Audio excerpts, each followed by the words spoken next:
A little while back, I did a review of Super Mario Adventure, a good fan-made game for the NES, even if a bit too challenging. This time, we're looking at another Super Mario Bros. 3 hack, sometimes referred to as a mod. They're calling this one Mario 3 Mix, designed by Captain Southbird. Once again, it sports all new levels, many remixed from old Mario games such as Super Mario Bros. 2, Super Mario Land, and Super Mario World, amongst others. 3 Mix adds a lot of new features and pays tribute to many past and current Mario games, all while maintaining the look and feel of the original NES version. In the game, you can play as Mario, Luigi, or Toad, which is new because if you remember, Toad wasn't available as a playable character in Super Mario Bros. 3. I tried all three of them, and there don't seem to be a difference in how they control, so it's just for appearance. Most of the classic items return once again, like the mushroom, the fire flower, the star, and the leaf. But Mario 3 Mix also has some all-new power-ups not seen in the original game, such as the penguin suit, which combines the frog suit and an ice flower.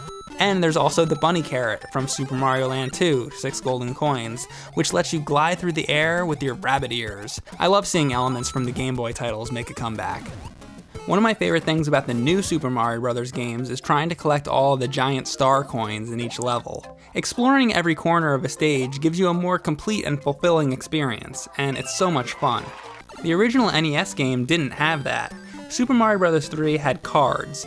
At the end of a level, you'd get one, and depending on which suit you got, a different prize was rewarded. That was okay for what it was, but Mario 3 Mix uses its card section much wiser by using it for giant star coins. If you were to defeat a stage without getting all the star coins, it doesn't really matter because you can always re-enter whenever you want.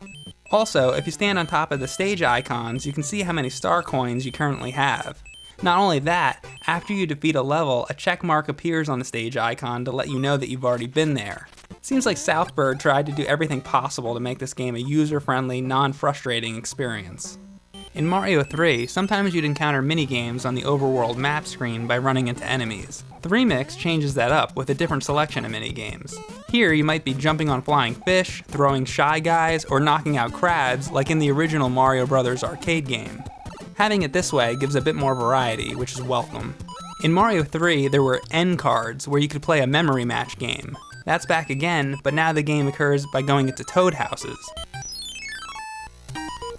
This time, you can flip over as many cards as you want, just don't get multiple Bowser cards or it's all over.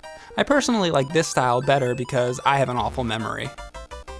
3 Mix has a lot of new level designs. Some are great, and others need some work. Here's the first world. My initial thought, unfortunately, was that the overworld map music was really annoying. The music loop that plays is just way too short.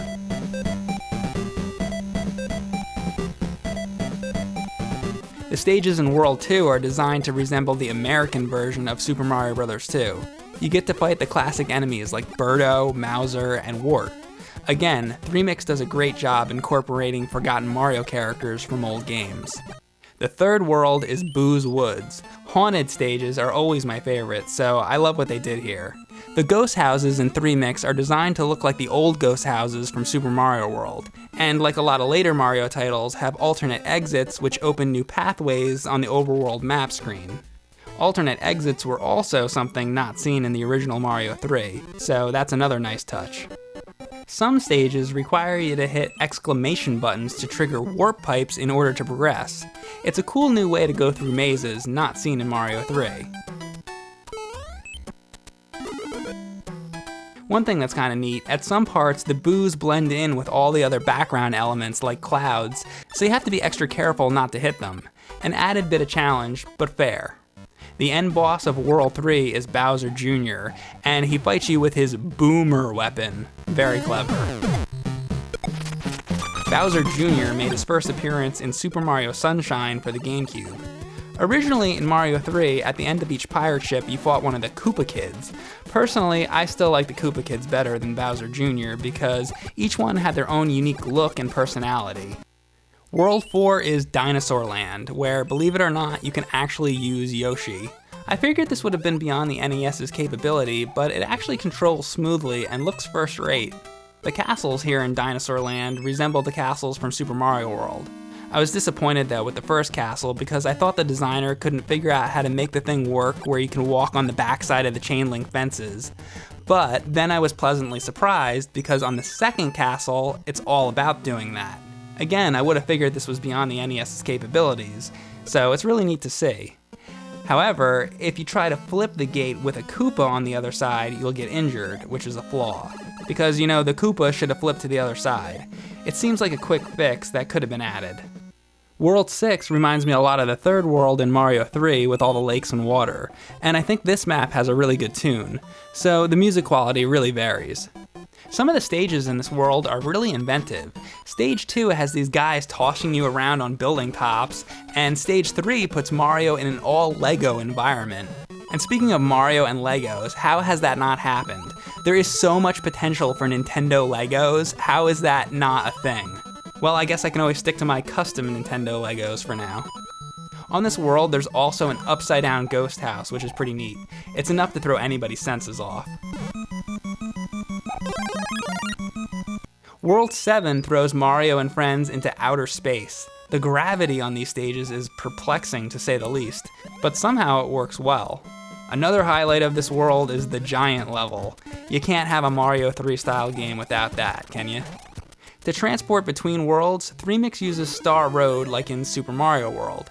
However, in Mario World, if you wanted to go to Star Road, you had to walk all the way over to a star on the overworld map, which sometimes would get a bit tedious. Here, it's much faster because you just hit start on the overworld map to get there. Again, they thought of everything. Unlike many mods and hacks, this game actually has some good things going on in the music department. I thought the coolest thing was how on some of the stages, the music becomes like an evil, inverted version of the recognizable Mario tunes.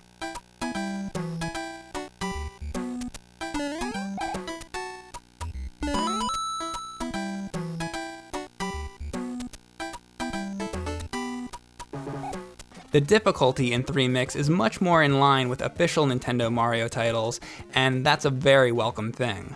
I think one of the biggest problems with most hacks and homebrews is that they usually are too brutal in difficulty. I suppose that's because the designers figure mostly hardcore gamers are going to be the ones playing these, so they ramp up the difficulty knowing that they're designing them for experts. But I think they often go overboard, so it's nice to see a mod that a more casual player can enjoy. The game isn't perfect and has a few noteworthy issues. Some of the music is just plain bad, and there's considerable slowdown when too many enemies are on screen. It's also prone to glitches on occasion, like this one where I was trying to get the mushroom. Oh, come on! Or look what happened when I tried to enter the pyramid in the desert world.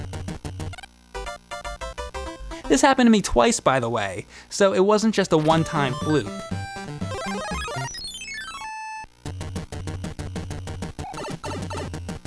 That should be corrected. Both Mario Adventure and Mario 3Mix have things that are better and worse than the other. For example, I loved how Mario Adventure let you store items like you could in Super Mario World. You can't do that in 3Mix. Another thing I liked better about Mario Adventure is how it didn't have checkpoints. 3Mix added checkpoints, which are symbolized by mushrooms surrounded by stars. The original Mario 3 didn't have checkpoints, so I just don't see the need for them. Aside from that, Mario 3Mix is a much better game. The bosses are much more varied, the stages are more interesting, and the difficulty is more well-rounded. Both games are worth playing, but if I had to choose one, 3Mix stands out as the superior title. I can't imagine how many times I've gone back and replayed the original Super Mario Bros. 3. It was one of the best NES games, and a timeless classic that could be played over and over. The same goes for this. It's one of the best mods that I've seen, and it's an improvement over the original in almost every area. A huge one being the ability to save your game. That might not be a big deal these days, but I remember when I was a kid, a friend of mine and I were playing the original Super Mario Bros. 3, and we had made it all the way up to the last castle of the ice world, and we decided to take a break for lunch. When we came back, to our surprise, the Nintendo was turned off. I later found out that my sister turned the NES off under the excuse that she wanted to save power. This wouldn't have been a big deal if Mario 3 had a save feature, but it didn't. We ended up getting in a huge fight over it. So that's certainly one thing that can be said for Mario 3Mix. The save feature will eliminate possible fights with your siblings. Overall, it is a pretty sweet game. Just going through the regular worlds in Mario 3 Mix should be enough to make anyone happy. Apparently, there's an extra world if you get all the star coins in the game, which sounds great to me. Only problem, I couldn't even get past World 7 because I encountered an issue on the 6th stage. Every time I went to enter the level, I got instantly killed. Up until this point, I felt this was one of the best mods I'd ever played. And I still think it's up there, but it still really needs some more bug testing. It is a great game, but play at your own risk.